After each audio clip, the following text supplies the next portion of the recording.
Good morning friends, welcome to another blog.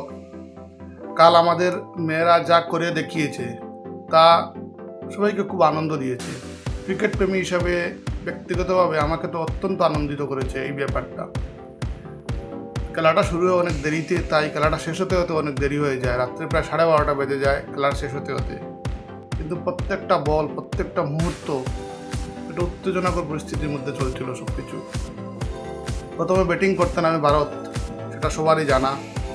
স্মৃতিমন্দনা কালকেও ভালো batting করে ও 45 রান করে 48 বলে 58 বলে করে ও 8টা 4 ছিল তাতে। শেফালি বর্মা বোলিং যেভাবে করেছে, ব্যাটিংটাও সে সেইভাবে করেছে। ও 87 রান করে 78 বলে ভালোই ব্যাটিং করে। মনে হচ্ছিল শেফালি বর্মা হয়তো 17 রান করে নিতে পারে, কিন্তু পারেনি ও। জেমিমা রড্রিগেজ ও 24 রান করে একটু স্লো ব্যাটিং করে ও, সেই প্যানেলের হিরো। মোটামুটি খারাপ না, ভালোই ব্যাটিং করে ও। হরমনপ্রীত কৌর আমাদের ক্যাপ্টেন, ও 20 রান করে 29 বলে। লাস্টের দিকে দীপ্তি শর্মা ও 58 রানে নট আউট থাকে 58 বলে। অমনজিৎ কৌর ও 12 রান করেছিল। আর রিচা ঘোষ একদম দারুণ ব্যাটিং করে। রিচা ঘোষ সবসময়, রিচা ঘোষের ব্যাটিংটা আমার সবসময় ভালো লাগে। একটা হার্ড হিটিং ব্যাটসম্যানও। ও 34 রান করে 24 বলে আউট হয়ে যায়। যদি রিচা ঘোষ শেষের দিকে আউট না হয়ে যেত তাহলে ভারত কিন্তু 320 থেকে 330 রান করতে অনায়াসে। তারপর সাউথ আফ্রিকার জন্য টার্গেট ছিল 299। তো 299 টার্গেট ফাইনালের মতো একটা ম্যাচে সেটা কিন্তু 330-40 রানের সমান।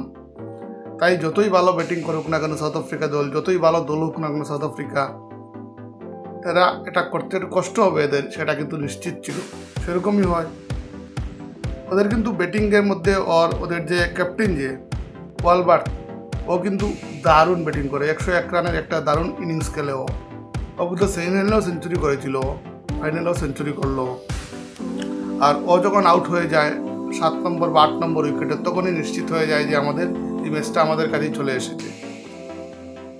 বোলিংয়ে কিন্তু মোটামুটি সবাই ভালো বোলিং করে। দীপ্তি শর্মা তো 5টা উইকেট নিয়ে নেয়, লাস্টের উইকেটটাও ও নিয়েছে।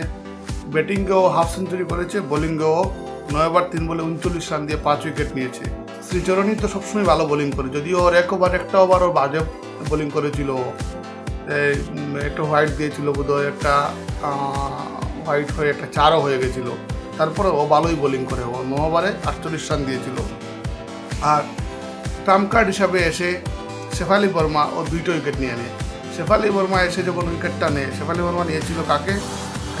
শেফালি বর্মা এস লুজকে নিয়েছিল আর এম কাপকে নিয়েছিল। 2টা উইকেট 2 ওভারে নিয়ে নেয়। মানে একটা ইন্ডিয়াকে রিটার্ন করে নেয় ম্যাচে। কারণ আমি ওমেন্সদের একটা ম্যাচ, ওমেন্সদের ক্রিকেটে একটা ব্যাপার দেখেছি, ওরা কিন্তু আস্তে আস্তে টুকুর টুকুর টুকুর টুকুর করে খেলাটা খেলে। তারপরে কিন্তু শেষ দিকে কিন্তু ভালোই রান হয়ে যায়, সবসময় দেখেছি আমি। ভাবছিলাম যে যদি এরকম করে হয়ে যেতে পারে, ওদের একটা টার্গেটের আশেপাশে চলে গেল, 40-42 ওভারে 240-250 রানের আশেপাশে চলে গেল। লাস্টের দিকে যদি 50-60 রান লাগে এই 7-8 ওভারে, তাহলে ওরা করে নিতে পারে। কিন্তু কন্টিনিউ লাস্টের দিকে ওদের উইকেট পড়তে থাকে সাউথ আফ্রিকা, তাই ওরা পারেনি এটা। উমেন্স ক্রিকেটে এটা প্রথম ভারতের জন্য এটা বিশ্বকাপ, এটা দারুণ খবর। আশা করি এই যে হরমনপ্রীত কৌররা যা করে দেখালো বা স্মৃতিবন্দনারা যা করে দেখালো, তা আমাদের ভারতের ভবিষ্যৎ প্রজন্মকে আরও উদ্বুদ্ধ করবে, মেয়েদেরকে আরও এগিয়ে আসতে সাহায্য করবে। আমরা ছোটোবেলায় দেখতাম যে ছেলেরা সবসময় ক্রিকেট খেলতো, কিন্তু মেয়েদেরকে ক্রিকেট খেলতে দেওয়া হয় না। আগেও দেওয়া হতো না, আজও জানি না দেওয়া হয় কি না। কিন্তু বর্তমানে যে একটা বিশ্বজয়ী দল ভারত, এই দলের সব খেলোয়াড়রা ভারতীয় মহিলাদের অনুপ্রাণিত করবে, ছোটো ছোটো কচিকাচাদের অনুপ্রাণিত করবে, ওরা খেলতে নামবে, ওদের মা বাবারা খেলতে দেবে। আর আমার বরাবরেরই মত, শুধু পড়াশোনা না, অন্য দিক দিয়েও মানে মানুষকে এগিয়ে যাওয়ার একটা সুযোগ দেওয়া দরকার। সবার এক ধরনের প্রতিভা থাকে না। কেউ পড়াশোনায় ভালো থাকতে পারে, কিন্তু কেউ কেউ খেলাধুলায় হয়তো খারাপ থাকতে পারে। কিন্তু কেউ হয়তো পড়াশোনায় খুবই খারাপ কিন্তু খেলাধুলায় ভালো, ও তো এই খেলার মাধ্যমে তো নাম কামাতে পারে, ও জীবনটাকে চালিয়ে নিয়ে যেতে পারে এই খেলার মাধ্যমে। আশা করা যায় এই যে হরমনপ্রীত কৌররা যা করে দেখালো কালকে, এতে কিন্তু অনেক কচিকাচারা বেরিয়ে আসবে। ভারতের উমেন্স ক্রিকেটটা আরও উজ্জ্বল হবে, ওদের ভবিষ্যৎটা আরও উজ্জ্বল হবে। ক্রিকেটটা এমনিতেই ভারতের ভবিষ্যৎ, ক্রিকেটে ভারতের ভবিষ্যৎ উজ্জ্বল। ক্রিকেটে ভারত সারা বিশ্বে রাজ করছে বর্তমানে। আমি বছর ধরে ক্রিকেট খেলা দেখছি, কিন্তু আজকাল যেরকম ক্রিকেটের একটা যেরকম আজকাল যেরকম ভালো খেলছে ভারতীয় দলগুলো, সে পুরুষ দল হোক, সে মহিলা দল হোক, এরকম কিন্তু আগে খেলতে দেখিনি আমি। দেখা যাক কী হয়। ধন্যবাদ।